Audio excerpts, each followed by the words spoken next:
მოგესალმებით, გამარჯობა. პირდაპირ ეთერშია მედია კავშირი ობიექტივი, მე ვარ ჟურნალისტი ნინო რატიშვილი და თქვენ უსმენთ და უყურებთ გადაცემას ღამის სტუდია. ჩვენი გადაცემის პირველი ნაწილი სტუმარი არის გახლავთ ბატონი ოთარ ჭიტანავა, პატრიოტ ალიასიდან, თბილისის მერობის კანდიდატი. დიახ. თბილისი თქვენი ქალაქია. რა ვიცი, ვერ ვიტყოდი ესეთ რომ თბილისი ჩვენი ქალაქია, ყველას ქვეყნის დედაქალაქია და ამიტომ ყველას თანაბრად გვიყვარს ალბათ და მართლაც პატივს ვცემთ მის წარსულს და დიდი იმედი გვაქვს რომ მართლაც ძალიან კარგი მომავალი ექნება ჩვენს დედაქალაქს. მერს მაგისმინოთ. თბილისი ჩემი ქალაქია და გული წყდება. თბილისი კი არა ცივისად გადააქცეს საქართველოს დედაქალაქი. უამრავი პრობლემაა თბილისში და საინტერესოა თქვენი ხედვა, ხო, როგორ უყურებთ, რა არის თქვენთვის პრიორიტეტული პრობლემა, რაც არის ბევრი სამწუხაროდ და ყველა პრობლემა პრიორიტეტულია, მაგრამ აი თქვენ რას გამოყოფთით და როგორ აპირებთ დაუშვათ აი ამ პრობლემის მოგვარებას? ჩემთვის ნამდვილად დიდი პატივია, მართლაც ძალიან მადლობელი ვარ იმისთვის, რომ პარტიამ დამასახელა მე და ჩვენმა დიდმა გაერთიანებამ, სადაც მრავალი პარტია გაერთიანებული და საზოგადოებრივი და არასამთავრობო ორგანიზაცია და ეს მართლაც ძალიან მნიშვნელოვანი და ძალიან საინტერესო გამოწვევაა ჩემთვის. დარწმუნებული ვარ, რა თქმა უნდა, ჩვენს გუნდთან ერთად ჩვენ ძალიან ბევრი ცვლილების შეტანა შეგვიძლია ამ ქალაქის, ჩვენი დედაქალაქის ცხოვრებაში.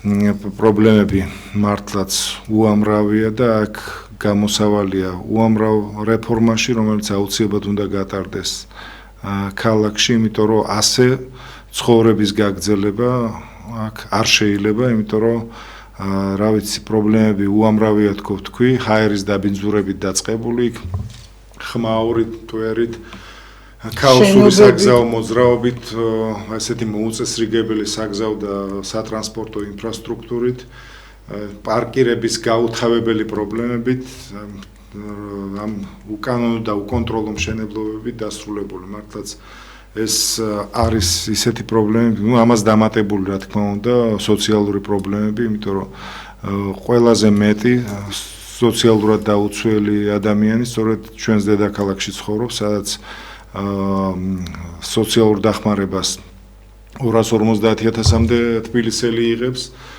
სოციალ საარსებო შემწეობას 160.000, 45.000 უფასო სასადილოებში იკვებება და ეს მართლაც საგანგაშო ციფრები, სადაც მაგალითად უსახლკარო ადამიანი არის სადღაც 100.000-მდე. წარმოიდგინეთ, ხალხი ცხოვრობს მიწურებში, პადლებში, ესე იგი მიტოვებულ შენობებში და ეს არის ათასობით ადამიანი.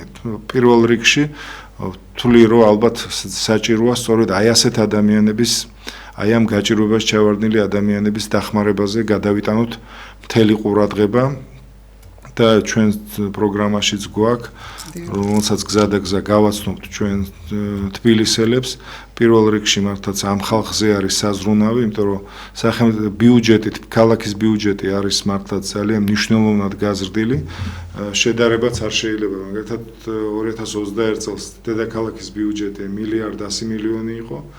დღეს რამოდენიმე წლის განმავლობაში ის პრაქტიკულად გაორმაგდა 2.450.000.000 ლარიანი ბიუჯეტი აქვს უკვე თბილისის დედაქალაქს, რომელიც იძლევა მართლაც ძალიან კარგ საშუალებას იმისთვის, რომ სწორედ აი ასეთი გაჭირვებაში ჩავარდნილ ადამიანებს მიეხედოს და ჩვენს პროგრამაში არის გათვალისწინებული სწორედ ახალი თბილისის პროექტი არის ასეთი, რომელიც ითვალისწინებს თბილისის მასშტაბების გაზრდას, რუსთავის მიმართულებით, იმიტომ რომ იქ არის ძალიან ბევრი თავისუფალი სივრცე, სადაც შეიძლება სწორედ აი ამ გაჭირვებული ადამიანებისთვის, უსახლკაროებისთვის, ასე იგი ღარიბებისთვის, სოციალურად დაუცველებისთვის, ასევე ახალ შექმნილი ოჯახებისთვის, ვეტერანებისთვის აშენდეს აი მუნიციპალური ბინადმშენებლობა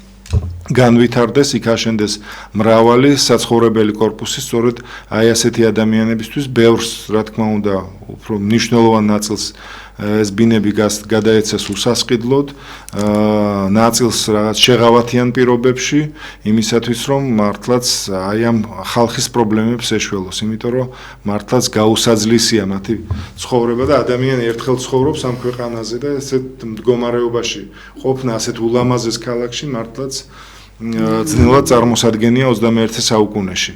და აი ეს მშენებლობები რომ მაგალითად ახლა ვაჟა-ფშაველას გამზირზე ვცხოვრობ. აი უნდა აიკრძალოს ეს ცენტრალურ უბნებში მშენებლობები. ახლა თუ მაგალითად ჩანაცვლების პროგრამაზე არ ვსაუბრობთ, მაგალითად თუ არის ავარიული კორპუსი და იქ უნდა რაღაც ჩანაცვლეს, ამ შემთხვევაში კი ნებადართული უნდა იყოს, თორე ისე აქ ყველგან თუ სადმე არის შესაძლებელი რომ არ ვიცი ვიღაც იყიდონ მერიაში თუ რაღაც იმის ნებართვა აიღონ რაღაც ათასნაირი манипуляციების გზით როგორც ეს ხდება მაგალითად თუნდაც იქ საბურთალოზე მაგდონალდსის უკან რაც ხდება რა ქვია იმ უბანს ეს არის მართლაც საშინელება ერთი ხელის გაწვდომაზეა ესე იგი ერთი აივნიდან მეორე აივნამდე მანძილი ნუ ასეთი მაგალითად რო გითხარით ვაჟა-ფშაველას გამზირზე სადაც ადრე იყო აფხაზეთი სასტუმრო აფხაზეთი ის რამდენი ხანია დანგრეული და ცხოვრობდით მტვერში ეხლა დაიწყო მშენებლობა დაახლოებით 40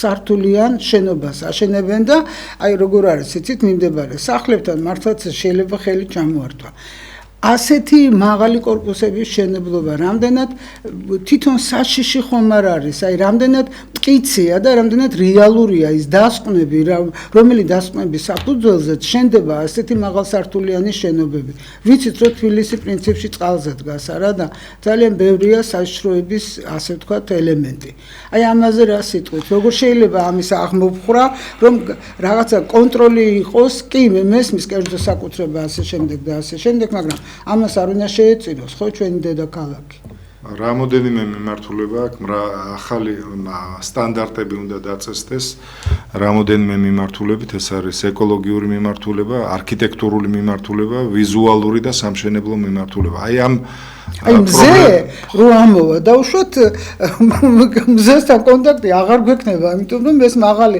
მრავალსართულიანი შენობა ამას ყველაფერს უშლის ამიტომ კაცრად უნდა იყოს ეს განსაზღვრული ჩვენ ვთვლით რომ აუცილებელია თბილისში შეიქმნას სპეციალური კომისია და ცნობილი ურბანისტები და არქიტექტორები უნდა ჩაერთონ ამ ამბავში მაგალითად ძველი იქ რაც მაგალითად ხდება ძველ თბილისთან დაკავშირებით პრაქტიკულად ამ უბანმა ისტორიულმა უბანმა დაკარგა თავისი იერსახე და არ ვიცი ეს კომისიამ უნდა დაადგინოს სპეციალური სტანდარტები და სწორედ აი ამ სტანდარტებით უნდა იხემძღვანელოს იმისთვის რომ მართლაც ის კატასტროფა რაც ხდება აი ძველ თბილისში მაგალითად მამა დავითის ტაძართან ასასვლელ გზაზე 10 თუ 15 სართულიანი შენობები დგას რაც ვიზუალურ რად მართლა ძალიან სერიოზულ პრობლემას უქმნის ქალაქს და თვითონ მამა დავითს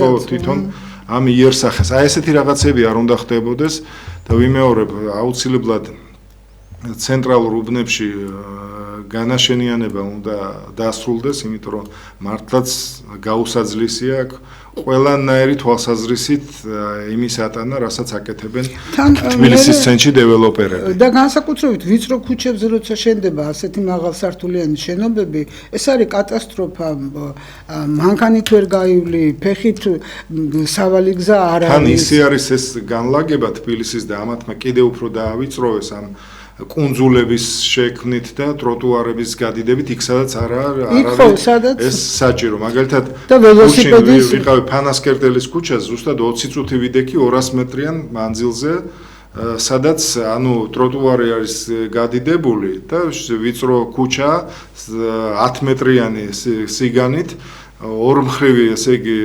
პარკირებით რატომღაც და თუ ესე იგი შემხედრი მანქანა შეგხვდათ თქვენ მოგიწევთ ამ 100-200 მეტრიან მანძილზე შეიდგეთ შეიძლება 20 წუთი ნახევარი საათი ვერ გაიაროთ. აი საცობები არის თუ არა პრობლემა, იმიტომ რომ როგორ არ არის პრობლემა ნამდვილად არის. ამიტომ თანაბრად უნდა განვითარდეს ეს არ შეიძლება ქალაქში ესე იგი ამხელა პრივილეგია კონდეს მაგალითად საზოგადოებრივ ტრანსპორტს და პატარა მსუბუქი მანქანები საათობით იდგნენ მაგალითად ჭავჭავაძის გამზირზე, მაგალითად წერეთლის პროსპექტზე. დღეს ზუსტად თბილისის დინამოს სტადიონიდან ჯანდაცვის სამინისტრომდე ვიდექი 45 წუთი. ეს არის 2 კილომეტრიანი მონაკვეთი. როცა მთელი ეს უზარმაზარი სივრცე, სადაც უნდა გაიაროს საზოგადოებრივმა ტრანსპორტმა, იყო აბსოლუტურად ცარიელი.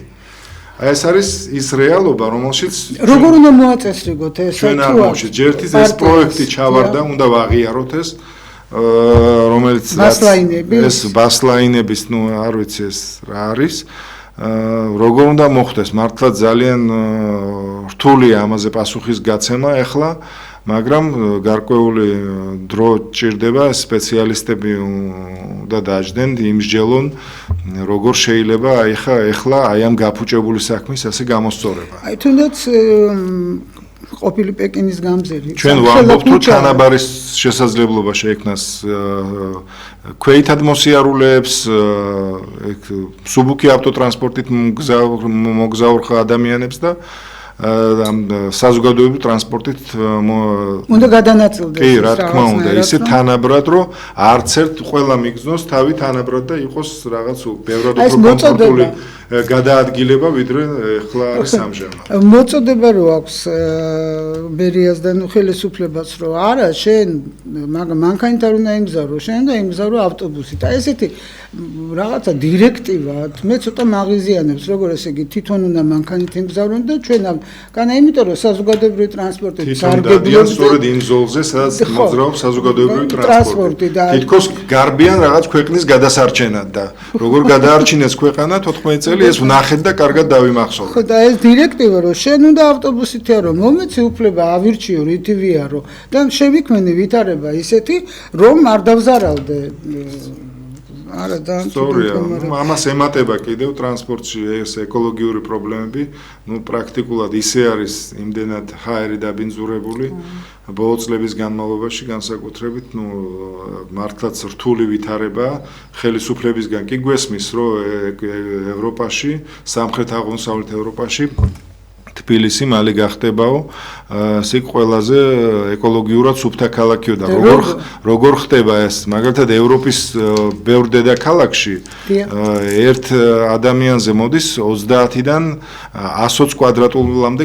გამწვანებული სივრცე. ჩვენთან არის 3 კვადრატული. ეს არის დათვლილი და ვერანაირად ეს უკვე ვერ მოხერხდება იმ განაშენიანების პირობებში, რომელიც დღეს საქართველოს დედაქალაქში არის, რომ ეს ერთ-ერთი ყველაზე მეტი მწვანე სივრცე იყო შექმნა იყო შესაძლებელი დედაქალაქში. უშლის თუ არა ამას ხელს, პირიქით უწყობს თუ არა ეკოლოგიურ კატასტროფას. გამოსავალი რა არის, ხო რომ აი დავამატებ სამ გამოსავალზე ბენზინგასამართი სადგურები ქალაქის ცენტრში მიგაჩნიათ თუ არა რომ ესეც ხელს უწყობს რა თქმა უნდა ჰაერის დაბინძურებას და მე რა თქმა უნდა თან ისეთი ხარისხის ბენზინი შემოდის საქართველოში ესეც ცალკე სალაპარაკო შემცველობა არის ძალიან მაღალი და რაც მართლაც ზრდის ამ 1000-ნაირი უბედურების დაავადებების ზრდას თბილისში და უამრავი ონკოპაციენტია, მაგალითად მარდალეიშვილის კლინიკა სავსეა ონკოპაციენტებით,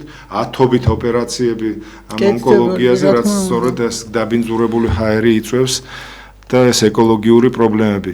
აქ შეიძლება ამაზე რაღაც მნიშვნელოვანი ცვლილების შეტანა იმ თვალსაზრისით, რომ ჩვენ ვიცით, რომ საქართველოს დედაქალაქში ბევრი სახელმწიფო უწყებაა ჯერ მარტო მერიის სამსახურებს ყველას ყავთ ეს მანქანები, აი ეს მანქანები მაინც თუ ჩვენ ვერ შევძელით, ეხლა ვერავის ვერ აიძულებთ, ხო, ელექტრომობილებზე გადაჯდნენ, მაგრამ როცა აპირებენ მერიის სამსახურები, სამინისტროები მანქანების შეძენას, არ უნდა შეიძინონ იმაზე, რა ქვია, დიზელზე და ბენზინის საწვავზე მომუშავე ავტომობილები. პირდაპირ მათი მოვალეობა უნდა იყოს, რომ ყველა სახელმწიფო მანქანა იყოს, ყველა სახელმწიფო სამსახური იყოს აღჭურვილი ელექტრომობილით, რაც რეალურად ძალიან შესაძლებელია, რომ შეამსუბუქებს იმ ვითარებას, ეკოლოგიურ ვითარებას დედაქალაქში. მაგალითად, თბილისის მერია აპირებს ეხლა 200 თუ 300 ავტომობილის შეძენას და სასურველი იქნებოდა, რომ ეს იყოს ელექტრომობილი. რაც მართლაც ძალიან მაგარი რამ არის ახლა 21 საუკუნეში ჩვენ არა ვართ უბრალოდ შეჩვეულები ახლა ამას ბევრი როს არის შეჩვეული ამ დიზელზე და ბენზინზე მაინც შეჩვეული ჭირი ურჩევნიათო როგორ ნათქვამი ვიდრე ახალზე გადაწყობა ძალიან უჭირთ. ნამდვილად შეიძლება რომ გადავიდნენ და მაინც შეღავათია ძალიან დიდი შეღავათია. აი პარკირებასთან დაკავშირებით პარკირება მართლაც სერიოზული პრობლემაა ამდენი ჯარიმები თვითონ პარკირების ადგილები აი როგორ ფიქრობთ უნდა იყოს თუ არა სიტუაცია რაც იყო თავიდან როცა მოვიდა ეს ხელისუფლება რომ City Park-ი მუშაობდა, ეს სანატრელი გაგვიხდა. ჯერთი გა3მაგეს, გა4მაგეს, გა5მაგეს ეს ჯარიმები. მაშინ იყო 10 ლარი, ეხლა არის 50 ლარი და რასაკეთებს ეს სამსახური თვითონ აი ძალიან საინტერესოა. გარდა იმისა, რომ ამ ფულით, ამ ხელა ჯარიმების ფულით ყიდულობენ იმ საღებავებს და მონიშნული აქვთ ის ადგილები, სადაც უნდა დადგნენ მანქანები. ესე იგი 24 საათი მუშაობენ ეს თანამშრომლები ამ ჯარიმებზე. გაგიგიათ, ჩვენ შრომის კანონმდებლობა გვაქვს ისეთი, რომ შაბათ-კვირას ადამიანმა უნდა დაისვენოს. ბევრჯერ ძალიან ბევრჯერ გვინახავს, ხო? შაბათს ან კვირას საღამოს 7-8 საათზე დადიან ეს თანამშრომლები და აჯარიმებენ მანქანებს. რა უბედურებაა, ხო ეს კაცი არ დაასვენო, ან რა ხელფასები აქვთ ეხა მაგათ ისეთი, დარწმუნებული ვარ 1000 ლარზე მეტი არ ექნება. თქვენ ბიუჯეტის გაზრდაზე ისაუბრეთ ეხლა და გაორმაგებაზე და ძირითადი შემოსავალი არის ჯარიმები. ეს ხო ფაქტია. კი, მაგრამ ხო არის ყველაფერს აქვს თავის ზომა და წონა. ესე იგი თანამშრომლები შაბათ-კვირას რო ამუშავებ ამ ხალხს და 24 საათის განმავლობაში ღამე რამდენჯერ შეგხვედრია ჩვენ ეს ხალხი, რას აკეთებთ ვეკითხებით, ნუ რა არ გცემენ პასუხს მედია და აჯარიმებენ მანქანას. საზოგადოებრივ ტრანსპორტში ერთი ისეთი საშინელი, ნუ ძალიან არასასიამოვნო ინციდენტის მომსწრე გავხდი, როდესაც იქ ამოსულმა კონტროლერებმა დააჯარიმეს ძალზედ ხანში შესული ადამიანი. ხუნდა არსებობდეს რაღაცა, რომ აი ესე იგი ასეთ ხანში შესული ქალი, რომელიც იმის საშუალებაც არ აქვს დაუშვათ, ხო? ნუ ვერ აიღო ბილეთი, რო აჯარიმებ. აი ხო უნდა იფიქრო, აი რაღაცა ზღვარი უნდა არსებობდეს. ძალიან იმოქმედა ჩავერთვე ამ მაშინ, მაგრამ არაფერი არ გამომივიდა და ეს ხანში შესული სადღაც 70-ს გადაცილებული ქალბატონი დააჯარიმეს, ისე რაღაცა გული შემეკუმშა. აი ასეთ შემთხვევებზეც იგივე სოციალური დახმარებები, იცით როგორ არის? მე მაგალითად ვიცი ასეთი კატეგორიის ადამიანებისთვის მგზავრობა უნდა იყოს უფასო. ჩვენ სულ ეს გვაქვს პროგრამაში, რაც არსებობს ჩვენი პარტია, ჩვენ ვამბობთ ერთ რამეს, რომ მუნიციპალიტეტებში, მაგალითად რეგიონებში, ერთი ავტობუსი მაინც უნდა იყოს უფასო, სწორედ აი ასეთი ადამიანებისთვის. უნდა იყოს უფასო სეზონური ტანსაცმელი, უნდა იყოს ასეთი ადამიანებისთვის უფასო საკვები. ამაზე არაერთხელ გაგვიმახვილებია ჩვენ ყურადღება და ამას ვამბობთ ეხლაც. იმიტომ რომ პენსიები არ ყოფნით ამ ადამიანებს, მით უმეტეს ზამთარში გადაიხადო გაზის ფული, შუქის ფული, ხო არ გაიყინებიან. აი ქალბატონი ინვალიდი. აი რაზე დახარჯონ ეს სულ ეს ნამდვილი წინაშე დგას ჩვენი მოსახლეობა, გინდა თბილისში, გინდა რეგიონებში. ერთ-ერთი ქალბატონი გადაიხადონ თუ წამალი შეიძინონ, რომელიც ისე არის გაძვირებული, რომ ვერანაირ კრიტიკას ვერ უძლებს. ერთ-ერთი ქალბატონი, რომელიც ჩვენი მსმენელი და მაყურებელია და სწორედ ასე გავიცანი, პედაგოგი ყოფილი, ინვალიდი პირველი ჯგუფის, პენსიონერი, ასაკოვანი, ვერაფერი ვერ მივაღწიეთ, რომ ესე იგი სოციალური დახმარება და რატო? იმიტომ რომ როდესაც მივიდნენ, ნახეს რომ მაცივარი და ტელევიზორი და გაზი ქონდა. ხა პენსიონერი, ინვალიდი, ესეც რო არ ქონდეს, ნუ ესე იგი ეს ხო ცხოვრება აღარ იქნება, ეს იქნება რაღაცა გაუგებარი არსებობა. აი ასეთ გარდა ამისა სამწუხაროდ უხსნიან სოციალურებს პოლიტიკური ნიშნითაც ეს ჩვენთან იყო ასეთ შემთხვევები, ეხლაც არის მაგალითად დასავლეთ საქართველოში სიიდან უნდა გასვლა ადამიანს, იმიტომ რომ დაიბარეს იქ მერიაში და თხოვენ სიიდან გასვლას და მთელი სია გვეშლება ერთ-ერთ რაიონში იმის გამო რომ სოციალური მრავალშვილიანი მამა არის და ასე აშანტაჟებენ და ეს ძალიან მალე უნდა დავასრულოთ ეს უბედურება როგორ ბედავენ ასეთ რაღაცას და ესე უკანონობას რო ჩადიან ჩვენ გავარკვევთ ყველაფერს ვინც იქნება და ეს საჯაროდ უნდა გამოვაცხადო იმ ადამიანების გვარი ვინც ასეთ რაღაცას ბედავს ჩვენ ქვეყანაში რომ აშანტაჟებს იმით რომ სოციალურს მოგიხსნი თუ ამა თუ იმ პარტიას უჭერ მხარს რა ქვეყანას ვაშენებთ ვერ გავიგე რაღაც ლათინურ ამერიკის თუ რაღაც აზიურ საზოგადოებას ეს საშინელება არის ხო აი ასე პოლიტიკური ნიშნით შეიძლება ადამიანების დევნა და შევიწროება რა უბედურებაა ეს ვერ გავიგე ბავშვები რომლებიც აი სოციალურ ქსელში Facebook-ზე შესვლა იცით როგორ აი გულს მტკენს იმიტომ რომ ყოველი მეორე მესამე ინფორმაცია არის გთხოვთ დამეხმაროთ შვილი ასე მყავს პატარა ნიკოლოზისთვის პატარა გიორგისთვის პატარა ელენესთვის ესე იგი ეს არის საშინელება და ამის ფონზე როდესაც ამდენი ბავშვი არის გაჭირვებული და ელემენტარული მკურნალობის საშუალება არ აქვს ჩვენ უყურებთ მიხეილ სააკაშოს რომელიც მშვენივრად გრძნობს ჩვენი ფულით ბიუჯეტის ფულით ვივამეთში თავს აი მართლაც რაღაცა უნდა დასრულდეს და მე ყველა ამორჩეულს მოუწოდებ რომ სწორედ ამიტომ უნდა მისცეთ ისეთ ძალას ხმა რომელიც ზარები არ არის არ ვიცი თუ იქნება ალბათ დაგვიკავშირდებიან ისეთ ძალას ხმას პოლიტიკურ ძალას რომელიც აი ამის წინააღმდეგი იქნება და ამას დაარეგულირებს თქვენი აზრი მაინტერესებს ძალიან მნიშვნელოვანია და ჩვენ სამოქმედო გეგმაში ეს სოციალური ნაწილი მართლაც ძალიან მნიშვნელოვანი ადგილი უჭირავს ისეთ მიმართულებებს როგორც აი სიღარიბის შშმ პირებთან დაკავშირებული საკითხები პენსიონერების ხანდაზმულების ახალშობილების მიმართულებით ძალიან ბევრი სოციალური პროგრამა იქნება დახვეწილი და ამ მიმართულებით იქნება სერიოზული განვითარება ბავშვების არა მხოლოდ იქ რაც პროგრამებში არის იქნება ასახული, არამედ ძალიან მნიშვნელოვანი ყურადღება მიექცევა ჩვენს ბაღებს და სკოლებს.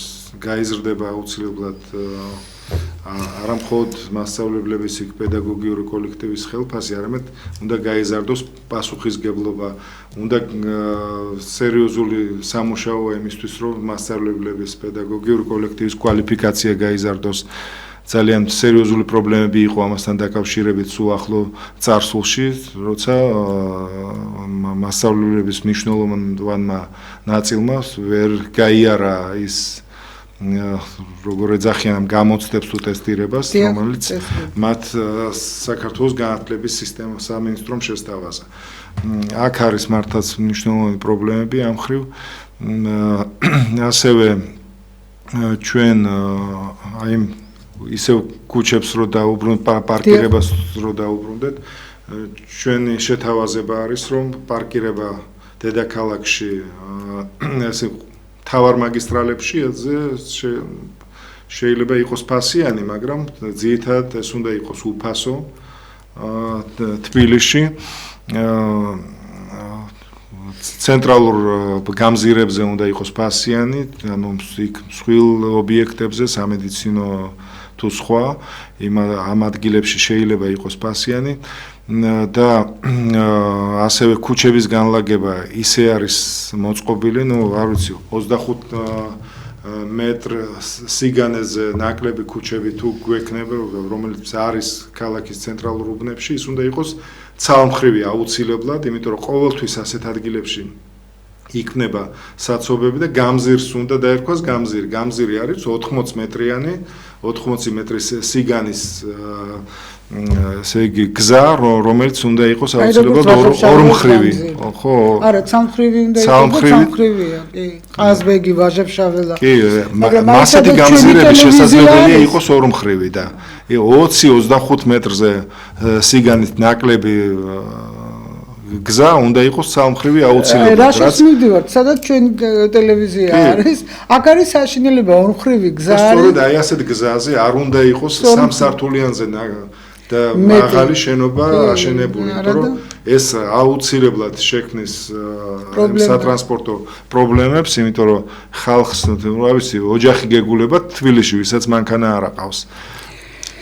ასეთ ვიწრო ქუჩებზე წარმოიდგინეთ 15-20 სართულიან შენობას რო ააშენებ, იქ როგორ უნდა გაიარონ მერე და თან ესეთი ვიწრო და ორმხრივია წარმოიდგინეთ. ჩვენი დეველოპერები საერთოდ არაფერს არ ითვალისწინებენ, არც პარკირების ადგილებს, არც როგორი იცით რა არის პარკირების ადგილი ესეთ ახალ შენობაში? M კვადრატში 15 მილიონი ისა $15,000, $25,000 ერთი ადგილი. ჩემ მეგობართან ვიყავი სტუმრად, სადაც M კვადრატის კარტოზიას ქუჩაზე არის. ესე იგი, ყველა მანქანა დგას ეზოში. ჩავედი პარკირების სპეციალურად დამაინტერესა. ხო ვიცი რომ M კვადრატი აშენებს თავის პარკირების ადგილს. პარკირების ადგილი არის მთლიანად თავისუფალი. ანუ პრაქტიკულად რა, ფასიანია. ფასიანია, იმიტომ რომ თითო პარკირების ადგილი ღირს სწორედ აღნიშნეთ ხო და აი $15,000. იმ დიდ საპარკინგი ადგილას, სადაც 500 მანქანა ეტევა, იდგა სულ რაღაც 20-25 მანქანა. კი არა, ძალიან ძვირია რა. ეხლა ყოფილი იპოდრომთან ვაკესაბრთალოს იქაც რო შენდება $25,000 ღირს პარკირები ერთი ადგილი წარმოიდგინეთ. არ ვიცი, ეს რაღაც მართლაც და ეს იცით რა, როგორ ყოფს იცით საზოგადოებას, რომ ხა აი რა და რა 20% არის იმ აქვს უნარი, რომ დაუშვათ შეისყიდოთ ასეთი ადგილი იყიდოს ბინა. აი დანარჩენი არის, მე არ ვიცი მეტი რა არის სიღატაკე და როცა ეს ხელისუფლება გვიმტკიცებს რომ თურმე ეკონომიკური ზრდა და ესე იგი სიღატაკის მინიმუმი არა და თბილისი და საქართველო არის აბსოლუტურად სარელი მაცივრების ქვეყანა სამწუხაროდ და ეს როგორ ხდება ვისი მაცივარი ივსება ალბათ იმ 20%-ის ვისაც შეუძლია 25,000 პარკირების ადგილზე გადაიხადოს და შეისყიდოს ბინა. და ამ ბინებში მე მოდი მიგრაციაზეც ვისაუბროთ. ძირითადად არაქართველი მოსახლეობაა ბინადრობის უფლებით, ხო? გეთანხმებით. ქართველები, რომლებსაც აქვთ საშუალება, ყიდულობენ ამ ბინებს და აქირავებენ, დანარჩენი მოსახლეობა უმეტესი არის ჩამოსული არაქართველი ადამიანები. ესეც პრობლემაა დედაქალაქში განსაკუთრებით ეს მიგრაციის პრობლემა. ვერ გაივლით ბატონო ოთარ, იცით, უკვე ისეთ განან 5-10 ჩამოსული ადამიანი, მე არავის წინააღმდეგი არა ვარ, კი, მაგრამ მე მიყვარს როცა ეს ადამიანები სტუმრები არიან და ტურისტები, მაგრამ როდესაც ისინი უკვე ჩვენ ადგილს იკავებენ, ჩვენივე ქვეყანაში, ჩვენივე ქალაქებში, ეს ძალიან მაღიზიანებს. და ალბათ ამაზეც გაქვთ ხო პარტიაში. კი, სამწუხაროდ ესეთი უარესი ვითარებაა მაგალითად ბათუმში. დღეს იქ ჩატარდა უკვე პრეზენტაცია დასავლეთ საქართველოს პატრიოტთა ალიანსის სიის პირველი ნომრების და ვინც იყრის კენჭს ასევე მერებად. მგონი ესეთი გაშუქდება აუცილებლად იქ ჩასული იყო ჩემი მეგობარი ზუგდიდიდან მიშა ჯობავა და მითხრა ქართველს ვეძებდიო იმაში ბათუმშის რომელიც სავსეა ირანელებით, თურქებით, პაკისტანელებით, ინდოელებით ეს მართლა საქართველოში ვარ რომ მკითხა იქიდან და კი აი ამაშია საქმე სამწუხაროდ ეს სასაცილოდაც მე მახსოვს ბათუმი ძიმე ვითარება ისე არიან მე ეს უცხოელები ერთმანეთში აზელილები რომ იქ ძალიან რთულია ქართველის პოვნა უკვე ისეთი ამბავია და თან აი ქართველი ზიად გამსახურდი ამბობდა რომ ტურისტული თუ მე არა ვარ რომ მომხრერო ქვეყანა იყოს ძირითადად ტურიზმზე ჩამოკიდებული იმიტომ რომ ქართველი მაშინ ლაქიათ უნდა გადაიქცესო და ნამდვილად ეს ტურისტი რო ჩამოდის მაგრამ ეს არ უნდა იყოს ეს ამ ხალხის უმეტესობა ხა რომელიც ბათუმში ასე აფერხებს მოძრაობას არიან ის ხალხი ვისაც აქ ბინადრობა აქ მიღებული ხელისუფლებას თხოვა ხალხმა რომ ეს გაიმკაცრებიათ ეს პირობები მათთვის რანაირად გაამკაცრეს არ ვიცი 100-დან გაიზარდა $150,000-მდე ესე იგი თუ რაღაც ქონებას შეიძენს ესე იგი უფლება აქვს ბინადრობა მიიღოს ესე იგი ეს ის ადამიანები არიან ძირითადად ახლო აღმოსავლეთიდან რომელიც არის ქვეყნები რომელიც მდიდარია ესე იგი ნავთობით და გაზით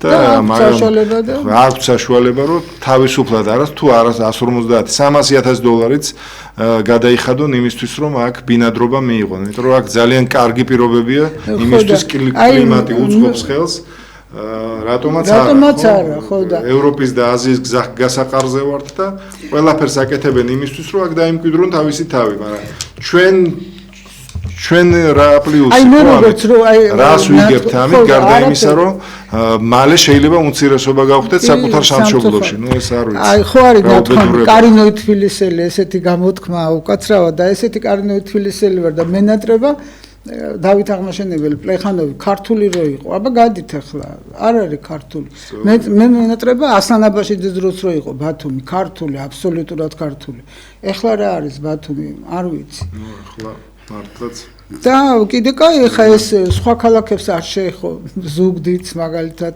ქუთაისის სიტუაცია არ ვიცი მაგრამ ალბათ იქაც არის უამრავი პრობლემა ოზურგეთს არ ვიცი არა იქაც არიან მაგრამ ხა ის რაოდენობა რაც არის მსხვილ ქალაქებში ესეთი მართლაც არა მე ზუგდიდში ვიყავი ეხლა ხან და მე იქ ვერ შევამჩნიე რომ ესე იგი ასე იქ არის, იმიტომ რომ იქ პრაქტიკულად ზუგდიდი ჩიხურ ვითარებაში აფხაზეთისკენ გზა არ არის და ამიტომ ზუგიჭირი მარგებელია. არ ვიცი. და გადაურჩა. ხო, ნამდვილად ვარ ცოტა გადარჩენილი. თუმცა ძალიან გალამაზებულია ზუგდიდი და ძალიან გამიხარდა რომ კი. ზუგდიდი თქვენ იქ დაიბადეთ, იქ გაიზარდეთ, ხო? ქართული ქალაქია და მიხარია ქართული ქალაქები რო არსებობს კიდე დღეს და როგორ გადავარჩინოთ თბილისი და როგორ დაუბრუნოთ მას ეს წოდება ქართული თბილისი. აი ეს არის პრობლემა. უმნიშვნელოვანესი პრობლემაა და მართლაც ძალიან ბევრი არის სამუშაო იმისთვის რომ ის რა პრობლემებიც ჩამოვთვალეთ დროულად იქნას ამ პრობლემებისთვის ყურადღება მიქცეული იმისათვის რომ მართლაც რაღაც რეალური გარდატეხა შევიტანოთ იმ ცვლილებებში რომელიც ჩვენ გვაქვს დაგეგმილი. ასევე სერიოზული მნიშვნელოვანი არის ბრაუნფილდების პრობლემა, იმიტომ რომ თბილისში არის ძალიან ბევრი მიტოვებული სამრეწველო საწარმო, რომელიც საჭიროებს განახლებას და ძალიან გაძარცული არ არის. გაძარცული არ არის, მაგრამ ეს კომუნისტების დროს აშენებული შენობები, რომელიც რამოდენიმეს ჩაუტარდა რეაბილიტაცია, მაგალითად ნინოშვილზე იქ სამკერვალო დიდი ქარხანა იყო, ის გადაკეთდა აღმაშენებელზეც თუ გინახავთ პარალელური ქუჩა იქ არ მახსოვს რომელი დიდი გასართობი ცენტრი იქ თავისი სადაც ახალგაზრდები იკრიბებიან კაფეები რესტორნები სასტუმროები ნუ რაღაც ესეთი კომპლექსი არის აშენებული ასეთი რაღაც არ უნდა იყოს უბრალოდ ასე მიტოვებული ეს შენობა ასეთ შენობებს უნდა დავადგათ თავი რაღაც ფუნქცია უნდა მიუცეთ რომ ქალაქის იერსახეს მართლაც ესეთი ახალი ფუნქციური შენობები შეემატოს აუცილებლად. თვითონ ბატონო ოთარ, თვითონ როგორ ფიქრობთ 4 ოქტომბრის არჩევნები ჩაივლის რას ელუდებით რაღაცა დაუშვათ რომ იმუქრებიან ახლა პაატა ბურჭულაძე ასე ვთქვათ რომ 4-ში უნდა დავამთავროთ ეს ხელისუფლება. გაქვთ იმედი რომ 4-ში არჩევნები ჩაივლის ნორმალურად? ხალხის იმედი მაქვს მართლაც რომელმაც უკვე ალბათ ყელში ამოსული ეს უბედურება რაც ტრიალებს ეს დაუსრულებელი ძალადობა დედაქალაქის ცენტრში, ნუ არ შეიძლება ამის ყურება, ხო? ნუ რა არის ხელისუფლებას უნდა უთხრათ, რომ არ შეიძლება ხალხს მუდმივად რაღაც სანახაობას თავაზობდა, მაშინაც კი როცა მას პურს აძლევდა. ეხლა პურის და სანახაობის დონეზე დასული საზოგადოება ვერც ვერაფერს ვერ ქმნის და ვერც ვერაფერს ვერ აშენებს. იმის ნაცვლად, რომ ხელისუფლებამ ყურადღება გადაიტანოს იმ პრობლემებზე, რომელიც მე ჩამოვთვალე, ეს არის რაღაც მცირე ნაწილი იმ პრობლემებთან, რომელსაც ყოველდღიურად აწყდებიან არა მხოლოდ დედაქალაქის მაცხოვრებლები, არამედ მთელი ჩვენი ქვეყნის მოსახლეობა. არა ყურადღება არის გადატანილი ამ კინკლაობაზე, დაპირისპირებაზე, ძალადობაზე, რაღაც დაუსრულებელ ცემატყებაზე, სანამდე უნდა უყუროთ ხო ამას. ამას ჩვენი ხალხი დაუსვავს წერტილს და მე ვისურვებდი, რომ ჩვენმა ხალხმაც დაუსვას წერტილი ეს საარჩევნო უბნებზე მივიდეს და სწორი არჩევანი გააკეთოს. და ისეთი ხელისუფლება აივირჩიოთ, რომელიც საკუთარ ხალხზე არ ძალადობს. ეხლა იმას დაარტყა, ამან ასე უპასუხა, ისაა მართალი თუ ეს მტყუანი, რა ჩვენი გასარჩევია, ხო? ჩვენ უნდა მივიდეთ და გავაკეთოთ სწორი არჩევანი, იმიტომ რომ აი ხედავ რომ ქალაქის ხელმძღვანელობა საერთოდ არ ადარდებს რომ შენი შვილია ხო ის 20 წლის გოგო თუ 23 წლის რომელიც გუშინ აღმოჩნდა საპატიმროში იმის გამო რომ რაღაც წარწერა გააკეთა იმის კალაძის ბანერზე რომელსაც 5 წლამდე ვადით თავისუფლების აღკვეთა ემუქრება არა უკვე 5 მაგრამ იცით რა არის ეს ორმხრივი ან არ უნდა მიიყვანო აქამდე სიტუაცია და მე ვთქვი კიდევაც წინა გადაცემაში არ იყო აუცილებელი რომ მერის სახელმწიფო კანდიდატის შტაბი გახსნილიყო ისეთ ადგილას, სადაც არის მარშრუტი ამ მომიტინგეების. წინასწარ ვიცოდით ყველამ, რომ იქნებოდა მაგარი სერიოზული დაპირისპირება და ეს სერიოზული დაპირისპირება გაგრძელდება სავარაუდოდ არჩევნებამდე. მე ურჩევდი და ეხაც ვიმეორებ, რომ საარჩევნო შტაბი კალაძემ გადაიტანო სადმე სხვა უბანში, სადაც დემონსტრანტები არ მივლენ, მაგალითად ვარკეთილში ან გლდანში იქაც არავისზე ნაკლები თბილისელები არ ცხოვრობენ. მესმის, მაგრამ იქაც მე ვამბობ, ძირითადი მოძრაობის მარშრუტი არის ამათი უნივერსიტეტიდან მელიქიშვილი რუსთაველის გამზირი თავისუფლების მოედანი. როცა იცი რომ ასეთი ადამიანები მოძრაობენ ამ ქუჩაზე ყოველ საღამოს და შენ იქ საარჩევნო შტაბს ხსნი ну ეხა ეს არის პირდაპირ პროვოცირება იმისთვის რომ რაღაც ცუდი რაღაც მოხდეს ხო? ну ამდენი არ უნდა გესმოდეს? კი, მაგრამ ნახეთ ერთმა ჭკვიანმა ადამიანმა მითხრა გუშინ წინ სწორედ რომ რაშიაო იცი საქმე მე მრჩებაო შტაბეშტილება რომ აი ქუჩა იმიტომ რომ ქუჩა დათმობილი აქვს აი ამ კასტას ასე ვთქვათ რატო იმიტომ რომ იქ ეროვნული არავინ არ ეროვნული შეკრებები არ იყოს და რაღაც საპროტესტო აქციებიო ისე ხა ზოგი თხისკენ ზოგი მგლისკენ მე არ ვარ ამ ხელისუფლების მომხრე და ყველა მიცის და ვარ ძალადობის მომხრე ამიტომ არ მომწონს არც ერთ მხარეს რაც ხდება და არც მეორე მხარეს თუ ხელისუფლება ჯის იმათ ვინც ისვრის ამ მოლოტოვის კოქტეილებს, ესე იგი ღებავს იმას, რა ქვია, ბანერებს, ანადგურებს ქალაქის ქონებას, კი, ეს ხალხი დასაჯელია, მაგრამ ხელისუფლების ძალოვნები, რომლებიც ანარცხებენ ჟურნალისტებს ასვალზე, ასახიჩრებენ დემონსტრანტებს, ურტყავენ რაღაც სპეციალური რეზინის, რა ქვია, დუბინკებით და რაღაც სხვადასხვა საშუალებებით, რომელსაც იყენებენ იქ და ამას აჭარბებენ თავის როგორ ქვია იმას ამეტებენ თავის უფლებამოსილებას და ძალას აი ესეთი ხალხი უნდა დაისაჯოს იქით ამ ხრიდანაც მაშინ ჩავთვლი რომ ქვეყანაში და მის დედაქალაქში მართსაჯულება ხორციელდება თუმცა ერთი რამე არ შეიძლება ხო მარტო ცალმხრივად უყუროთ რომ ისინი არიან ცუდები ესენი არიან ყინწვისის ანგელოზები ნუ არ არის აი ამიხსენით რა არის როდესაც მომიტინგები ეს ვინც პროტესტს აცხადებს განსაკუთრებით გოგონები აი ასე იქცევიან, ასე იგინებიან, რაღაცას ხო უნდა მე არ ვიცი რომელ ოჯახებში არიან გაზრდილი. რა არის გინები? ხო, ეს ერთი ამ გინებით ისინი აჭუჭყიანებენ თავის იდეას და მე მრჩება შტაბეშილება მათ იდეა არ აქვს. მათ სწორედ ეგ უნდათ იგინონ, იჩხუბონ და აი ჩვენ ამ კინკლაობას სწორედ თქვით უყურებთ, ამდენი ხანია, უკვე თითქმის 1 წელი გახდება მალე და არაფერი არ არის რა. გეთანხმებით. როცა აქაც იგივე პრობლემაა. როცა ვსაუბრობთ ერთი მხარე გინებაზე, უზრდელობაზე და შეურაცხყოფებზე გავიხსენოთ მეორე მხარეც. რამდენი გინება მოგვისმენია საქართველოს პარლამენტში, საქართველოს აღმასრულებელი ხელისუფლების პირველი პირებისგან. ეს თავიდანვე ეგრე იყო. ხო, ჩამოვთვალო, ეს ბავშვები იტყვიან რომ ჩვენ ამ ხალხისგან ვიღებთ მაგალითს. არა, მოდი ნუ გავამართლებთ ახლა იმ გოგონებს, რომლებიც იქ იმიტომ მოდიან, რომ იგინონ. ნუ გავამართლებთ იმ დეპუტატებს, რომლებიც იგინებიან. იმ დეპუტატებს არავითარ შემთხვევაში, რა თქმა უნდა, ის დეპუტატი ამისთვის არ ისჯება და ისე თქვენ შვილები გყავთ? არა, სამწუხაროდ. ხო. ხა მე რო ჩემი გოგო დავინახო, მარიამი ქუჩაში დგას და იგინება, გული გამისკდება. იმიტომ რომ მას ეს ნასწავლი არ აქვს. იცით, აქ საზოგადოების პრობლემა, ესენი ხო ოჯახებში იზრდებიან. ხელისუფლებაზე არ ვლაპარაკობ. იმიტომ რომ პასუხისგებლობა ყველა ვარიანტში ხელისუფლებას ეკისრება. ამაზეც კი რომელიც არანაკლებად იგინება ვიდრე ესენი. მაგრამ მე ესიც უნდა აღვნიშნოთ რომელ აუცილებლად. ხარესაც არ უნდა იყოს პატარა გოგო, რომელიც გამოდის და ან სოციალურ ქსელში იგინება, ეს არ არის კარგი. მოდი ესეც ვთქვათ რა. ესენი რო ცუდები არიან, ეს იმას არ ამართლებს, რომ ისინი იგინებიან. მაშინ რა იდეის რომელი იდეაა?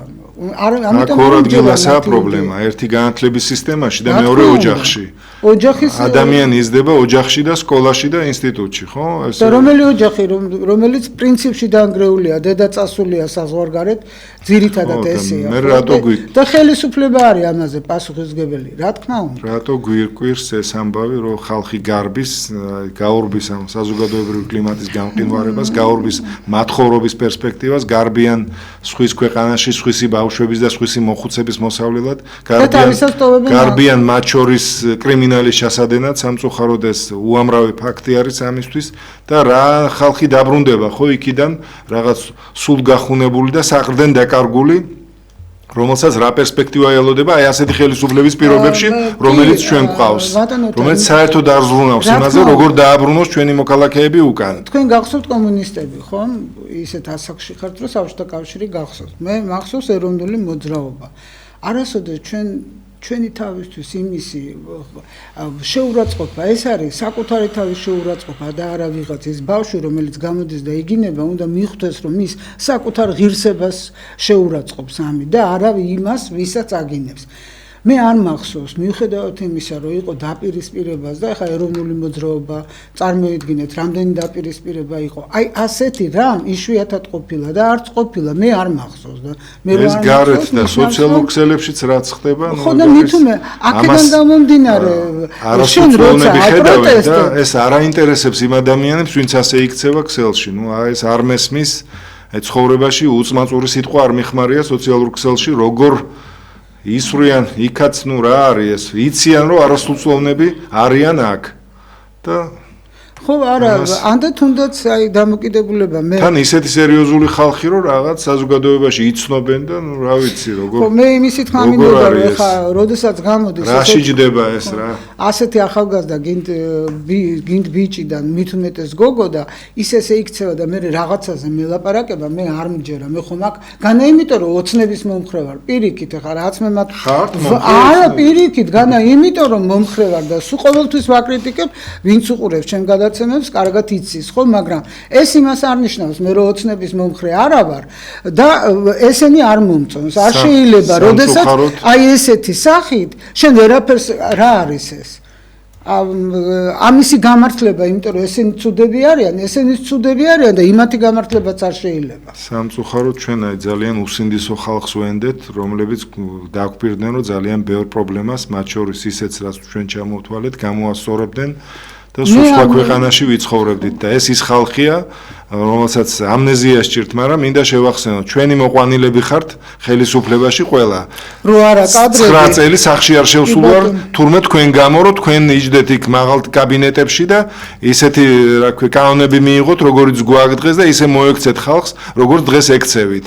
და ეს ხალხი ყავს მოყვანილი, უბიოგრაფიო, უწარსულო, ერთი დღე რო არ გაუთენებიათ სამშობლოსთვის, ერთი დღე რო არ უბრძოლიათ სამშობლოსთვის, არც მაშინ, როცა სააკაშვილი თავზე გვამხობდა აქ თელ ქვეყანას, ხმას არ იღებდით.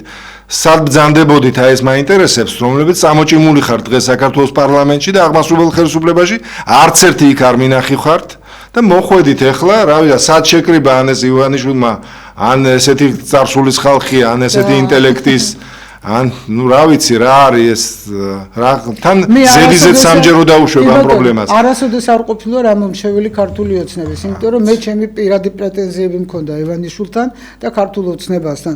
სამწუხაროდ მე ჩემი სახლი დაუთმე ზუგდიდში ამათ. ზუგდიდში ახალაიები რეებს ბედავდნენ და რა დღეში იყვნენ გახსოვთ ხო ყველას.